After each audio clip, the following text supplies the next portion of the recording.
Welcome to Camp Peculiar. My name is Aaron. This is a channel dedicated to visual storytelling using AI art. That's comic strips, comic books, and howdy high dive over a pool filled with Orbeez. Comics take a lot of images and therefore a lot of AI image generation, which can be expensive. So let's talk about saving money, or more precisely, saving minutes. Honestly, this whole video is going to sound like a mid-90s cell phone commercial. A great place to start when saving money is knowing how much things cost. So let's go over the true costs of MidJourney just real quick so we're not surprised when we get up to the register. I'll even tell you exactly how much I spend at the end of this section. If you read up on the exciting and adventure-filled details of MidJourney billing, you might find yourself asking, what actually am I paying for? Am I paying for the number of times I submit a prompt, the number of images I make, or something else? And I think the answer is that something else, and that something else is GPU time. Essentially, you're paying for the amount of time the MidJourney computers spend processing your requests. I only bring this up because there's a few forums, blogs, documentation, social media posts which mix words talking about what you get for your money, and sometimes they use the word generations, prompts, images, or GPU time. So it can be a little confusing, but what we're actually dealing with, I believe, is GPU time.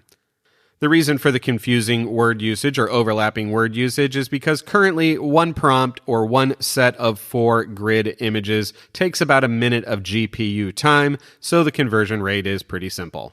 Loosely speaking, every time you hit the enter key and send a /imagine message to the MidJourney bot, it costs 1 minute of your GPU time. But there's a huge and monstrous caveat to that, something that you should understand, and it's tip number 1. Not all /imagine requests use the same amount of your paid-for GPU time, and knowing what is expensive and what is cheap can help you make better decisions as you proceed down the generation and upscale flow. This is not an official scale, but good enough to illustrate the point. V equals cheap. Starting on the cheaper end of the scale, anytime you use that V button to create a 4-grid variation or a variation, things tend to be a little bit cheaper to run or take a little bit less time.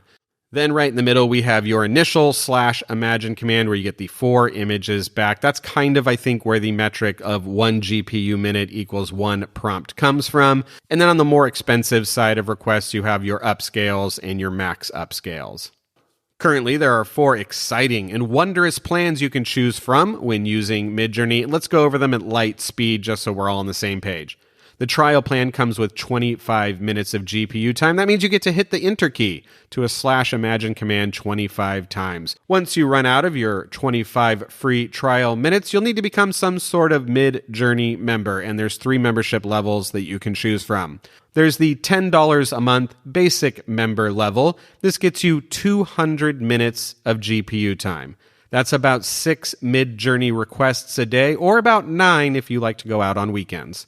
Basic members can use metered mode, but not relaxed mode. In short, this means you can't get free image generations done at a slower pace. Everything is going to come off of your 200 paid-for GPU minutes. Once you run out of those minutes, though, you can buy blocks of metered minutes at $5, $10, $15, and $20 intervals.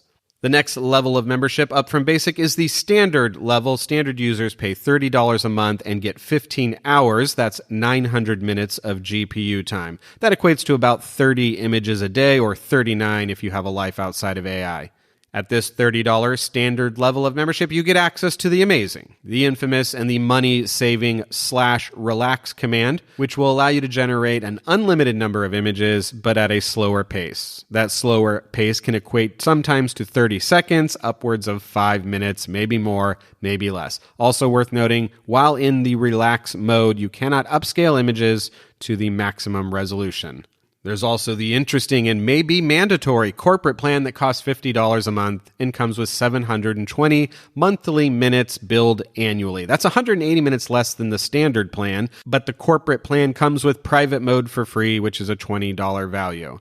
People using MidJourney in a corporate setting and making a certain threshold of money with it may be required to subscribe to the corporate plan. Check the license and billing agreements for details.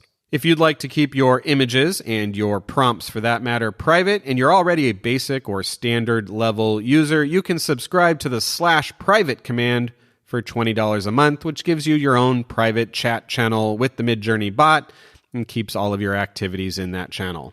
For me, I'm a standard level user with the private featured enable, so my monthly MidJourney bill is $50, but I usually run out of credits on about the 25th day of my billing cycle, so I purchase a $10 metered GPU time that takes me till my monthly time resets. So how do I make my minutes last? How do I stretch those minutes? Not unlike a cell phone plan from 1995. Well, here are my 8 tips for making your minutes go the mile. Tip 1 was what we spent the first half of this video talking about, knowing how much MidJourney actually costs, what you're really being billed for, and what activities are cheap versus expensive. Tip number 2, not really a tip, but would have saved me a lot of minutes and money if I'd paid attention to it. Check your spelling and slow down. You know the old AI comic saying, mistakes cost minutes.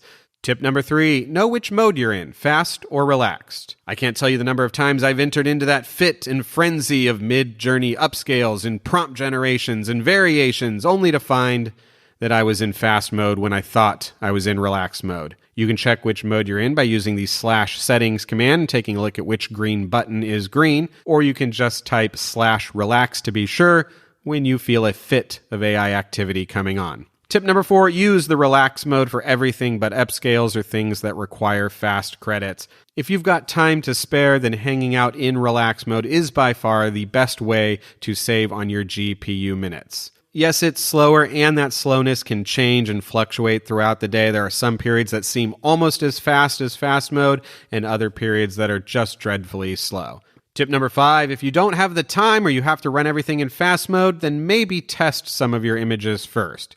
You can run a pseudo test of your prompt using the default MidJourney 3 algorithm. You can run -- quality or -- and then put a value of 0.25 in to get an image back that is a quarter of the quality and faster and cheaper. If 0.25 isn't a high enough quality setting for you, you can also do -- with a value of 0.5. Tip number 6, save money with the -- stop command. The stop command stops the diffusion process early. You can enter a command like -- stop space 50 or 80 or 90 to stop the image generation process 50% of the way through, 80% of the way through, or 90% of the way through. You can use this to see if your prompt is even headed in the right direction before you commit to it and to get seed numbers from it. Tip number 7, upscale in another application or service. Not a true tip because the upscaling process in MidJourney adds details to the process, so you are losing something. But for comics, a lot of the time you don't need that extra detail, especially for background images. Tip number 8, make sure your comic panel needs an upscaled image before going all the way down the upscale path. If your comic's releasing on Instagram, you're looking at a max panel size of 1080 by 1080 for the square aspect ratio. If you're on Webtoons, you're at something like 800 by 1280 with maybe panel sizes much smaller than that. So check and see if you actually need an upscaled image before going down the upscale chain. There you go. Those are my 8 tips and things I all use personally to make my MidJourney minutes stretch, and also so I can stay in touch with my loved ones on my Nokia Razr phone. If you're interested in learning more about comic creation using AI art, like and subscribe to the channel and say hi in the comments below, and I'll see you next time at Camp Peculiar.